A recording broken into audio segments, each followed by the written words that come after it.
Hey you guys, happy Tuesday. I hope you guys are having an amazing start to your week. I get this question a lot, and I think it is more of a doubt that lingers rather than an actual question. And it's a question that is my niche too saturated to be successful in it? Is my niche too saturated to even start? Like, should I even bother putting in the work if my niche is too saturated? And the answer to this question is your niche is not too saturated. No niches can ever be saturated, okay? And I'm going to tell you why. So let me give you an example first. If someone is really good at singing, do you think that they're like, oh, Ariana Grande's already doing it, Taylor Swift's already doing it, I'm not going to sing because they're already singers and they're already successful? Do you really think people think about that? No. So I have a feeling a lot of people are going to be popping into my live stream today. So hopefully no one waits in the window.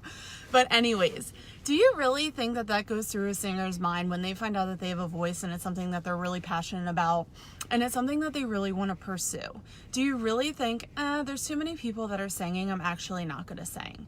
Maybe, but that's more of like a doubt and a mindset shift that you need to make over it stopping you in your tracks for if you even want to try or not, okay?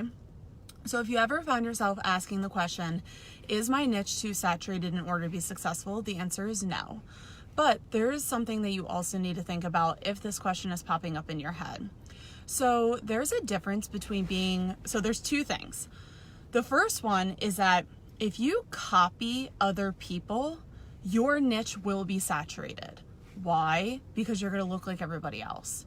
So it's really important that before you even begin to start branding yourself online, that you remain true to yourself. So for example, for me, I'm an athlete. I grew up as an elite Olympic trials competitive swimmer all the time. Therefore, I love working out. I love health and fitness. I love staying in shape. I love wearing workout clothes. Therefore, you're always going to see me rocking the ponytail, wearing, Nike, Lemon, anything like that, because that's me. That is true to myself. Now, if I came on this live stream and I had my makeup done to the nines, if I was wearing like tiara and ball gown just to look perfect in front of the live stream, then I wouldn't be being authentic. So then how could you guys relate to me? Because I'm trying to be something that I'm not, right? Therefore, since I am being myself, no one can be me like I can be me. That sounds super cliche, but it's so true. The moment that you allow yourself to be fully 1,000% yourself, that's when it becomes so easy because you don't have to think about anything. You just be yourself, right? Maggie says truth. You must be real. Authentic is key. Yes, that is so true. So that's one part of it. The second part of this is that you need to look and see if you're a regurgitator or a practitioner. So when your niche will become more saturated if you're only regurgitating information, because unfortunately that's what the majority of people do.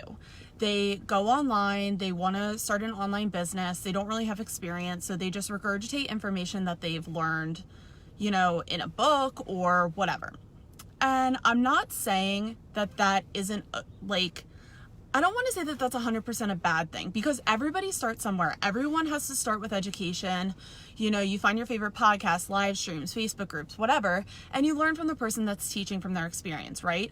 But it's so important to put that information that you learn into your own experience, right? Because that's how you can start telling your brand story, right? When you teach from your experience and your continued daily consistent experience, you're becoming an educator, right? But you're educating from your own experience, right? You're no longer a regurgitator, you're a practitioner. So I know some people kind of jump the gun with that a little bit, whereas they are passionate about a certain subject. Let's just say they just stumbled upon it. Let's just say it's social media.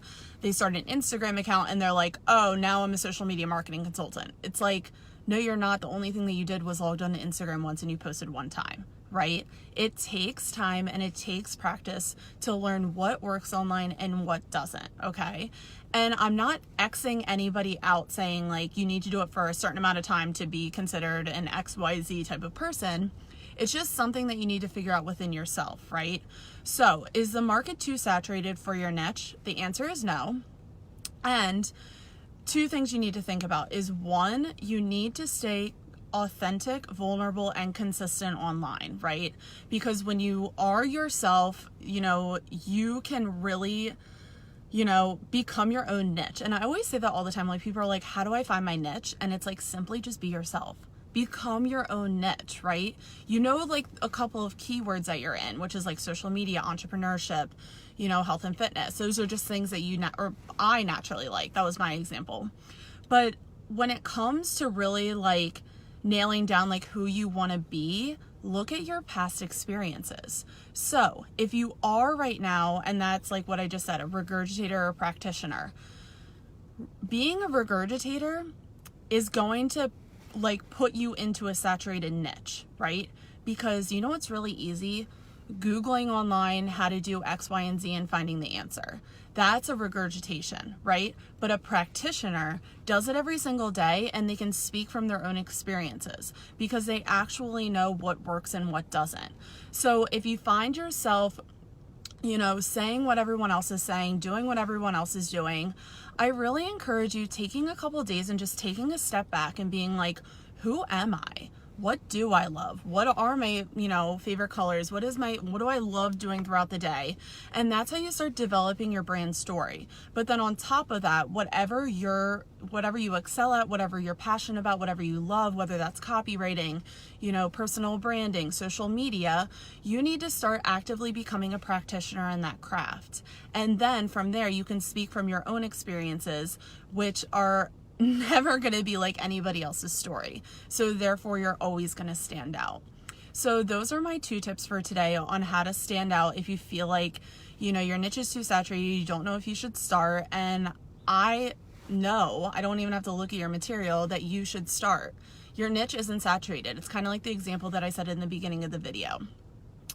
Taylor Swift didn't not start singing because other people were country singers before her, right?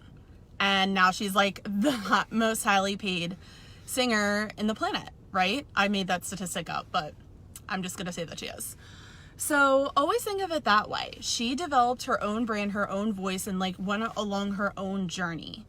So, and now she's like a practitioner in her own craft by not only singing, but she really went from country to pop, and like she allowed herself to explore different avenues. And I think that's when it also really becomes fun, is like when we don't try to pigeonhole ourselves into one little box, but it's like, no, I'm gonna be my own box and I'm gonna explore whatever I want to explore, and that's gonna become my journey, and then I'm gonna give advice from what I've been through. So Maggie says, great info. Yay, I'm so happy that you love this. So yeah, quick live stream for today. That's the only thing I wanted to say. If you guys love this, let me know. And if you guys have questions for any other live streams, I'm going to try to do live streams like every day. Casey says, so good. Thank you. You're so welcome.